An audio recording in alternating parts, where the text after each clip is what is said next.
Is that a shim in there? Shim. There's definitely a flex component going on with these seat stays.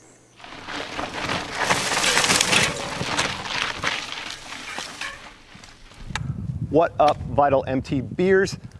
This is the new 2021 Specialized Stumpjumper. This is the non-EVO version. If you want to check out the EVO version, that launched last week, hit one of these corners or whatever, we got a feature video on that, but we hope you stick around because we're going to reveal this baller S-Works model to our testers, Greg Montgomery and Kevin Lillywhite. They haven't seen the bike in person. It'll be their first time, a true first impression. Follow my voice. Such a soothing voice. It is, I see a tire. So meet at a factory, get blindfolded. Yeah, this is, Okay. I better have my kidney by the end of this. Kevin and Greg both owned the previous model of the Stumpjumper, so we're super curious to see what they think about this new one versus that older one. Most of us at Vital MTB would not spend $9,500 on a mountain bike. Thankfully, Specialized offers a model that starts at just $21.99, the alloy Stumpjumper. After the reveal, we're going to do a complete tip-to-tail teardown and inspection of the bike. We have timestamps in the description below so you can get to where you want to go. Let's show them the bike. Here we go. Move! Yo! Oh. It looks very similar. Looks good. Aside from geometry and price, none of us had any details about the bike. Frame refinements or suspension changes were a complete mystery. We'd get that info a few days after filming this segment. Dude, Wow, that's that's an S4. yeah, that looks very similar. No more pivot there. Were you expecting like a mini enduro? Yeah, look, it doesn't look as stretched out as I was expecting, I guess. Yeah, it's like an Epic Evo in the back, and then they put on the Stumpy Evo frame from yesteryear in the front. Yeah. Ooh, wow. I'm gonna guess 26 pounds. Really? That is light. All right, Kevin, you saw the price already, right? Yeah. Okay, so Greg, guess the price. 10.5? 95? Yeah. Full axis? Yep. Okay. It looks so similar. Oh, wow. So this is not an FSR? Not the back, right? Yeah, looks like they No. went away with the horse link. I mean, it is flattened out a little bit. Definitely looks like a flex stay. Yeah. We'll wheel it into the garage, Yeah. Sweet. put it in the stand, take her apart. I'm gonna knock him over the head and steal it so I can go ride it.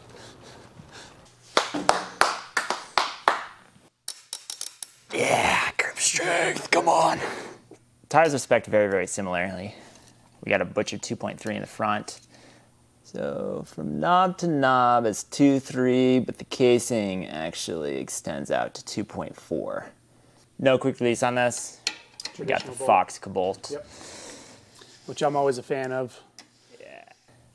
Interesting. Every piece on this caliper outside of the caliper body itself has been colored with that Oilslick anodization. Yeah, metallic pads. All right, so Fox 34. I'm very interested to ride this fork because everybody says it's too flexy. I personally like a soft front end. And we'll just go off of Fox's recommendation here, which I always do and start off with. Do you guys ever find you look at the PSI, like the pounds, the kilograms, and the PSI, and like they're easy to flip-flop on those trucks? For sure. On the Fox one? Yeah. Absolutely. Yeah. In fact, I just did that. So yeah, just gotta watch out for that. It's an easy mistake. So 8 clicks of high-speed compression. So 17 clicks of low-speed compression, so plenty of adjustments. Okay. So typical Fox cover here. Oh boy.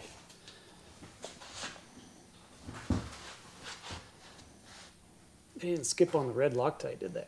Holy shit.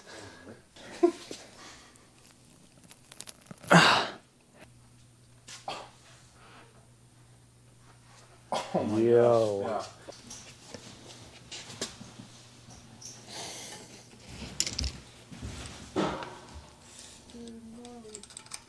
All right, so going into the clickers on the rebound. So 9 clicks of high speed. So 14 clicks of low speed. So now with the rebound completely open, you can notice a huge difference. All right, now we're gonna close her up.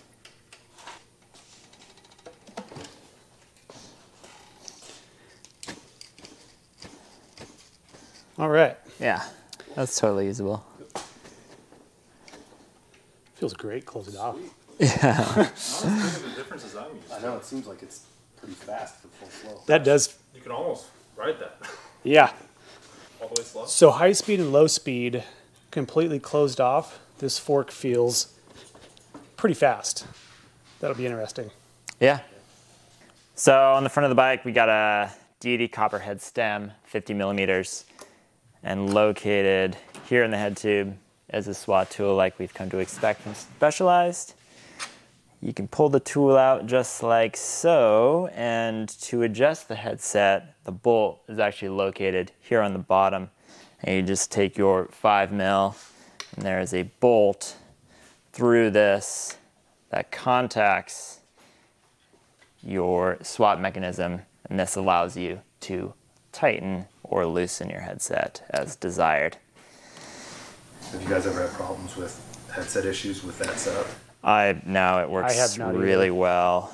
The bolt itself is steel. It contacts really nicely. What I have had issue with is this door on the top becoming really, really tight. And they usually send it with one of the little screws down here in the mechanism wasn't quite adjusted correctly. It's an easy fix, but it looks like from the factory, this is a lot smoother than what I've noticed in the past. So really impressive. So it looks like Roval is making their bar. And in length, looks like we have 790. We know these Deity grips add some length. We'll see how much it actually adds. That's true. Can you pull that off? Way too weak. All right, so looks like it goes out to 780, so about 10 mils. Let's see what it looks like on the measure. 780, yeah. 780 on the dot. Yeah, so they're speccing it with 780, which is great for a trail bike. 175? 175, wow. No, That is, 170. it's a little short for myself. What do you use? I had the bike yoke, which is 185. So this will be shorter for both of us. So C2 length on our S4 is 425 mils. 425? Yep. That is tiny. Yeah. Insertion is 260 mils. Like that thing can get slammed. It looks like a slalom bike to me. Yeah, no, absolutely. That is micro. Is that a shim in there? Shim. Yeah, interesting. Okay. I'd use a shim. I didn't expect this, actually. And yeah, so it's a 30.9. Yeah, are you surprised by that differential? I don't know how I feel about it. Sure, it could be a little bit lighter, but this is not something that you want flexing. I don't want flex on the bushings. I don't care about a little bit of extra seal drag. That's fine. I'd rather have a 34.9 dropper. I would definitely agree with that.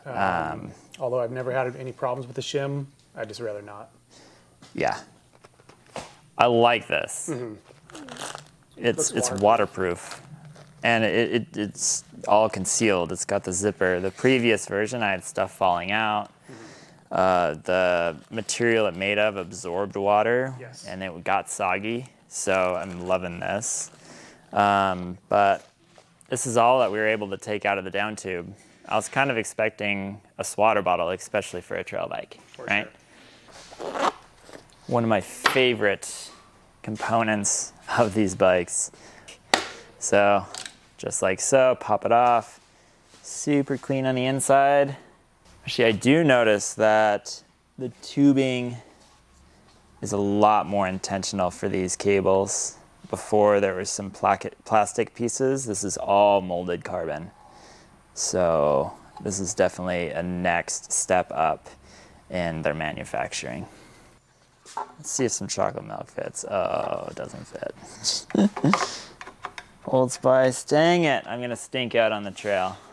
All right, but in all actuality, let's see, this guy slides in quite nicely, and you still have quite a lot of room there in the bottom.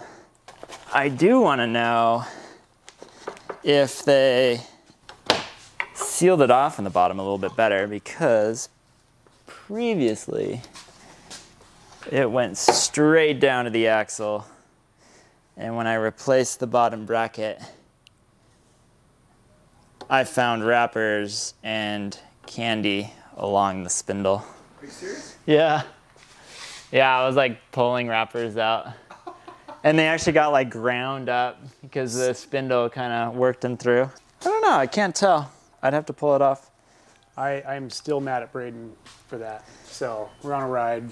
He's like, hey, can you throw some high chews in my SWAT box? I'm like, first of all, who eats high chews? I do, I love high chews. Second, I go to pull my bottom bracket apart 6 months down the road and it's just tangled in the bottom bracket. Yeah, pity, can't tell, but we'll see. We're gonna get a lot of ride time, so we're definitely gonna go through some bottom brackets, and it looks like it's threaded, so it's gonna be really easy to replace. As you can tell, we've got a carbon fiber yoke here that's actuating the shock, and looks like we got a flip chip right here for the low and the high position. Dropping this down. 6801, yeah, those are the same size as previous. And cycling through, woo! Yeah, there's definitely a flex component going on with these seat stays. So that explains why we don't see a pivot there in the back. So I'm curious to see if there is a regression there at the beginning of the curve to compensate for that. The shock itself is super light, hollow carbon here for this yoke. Yeah, that's pretty wild how light that is, actually.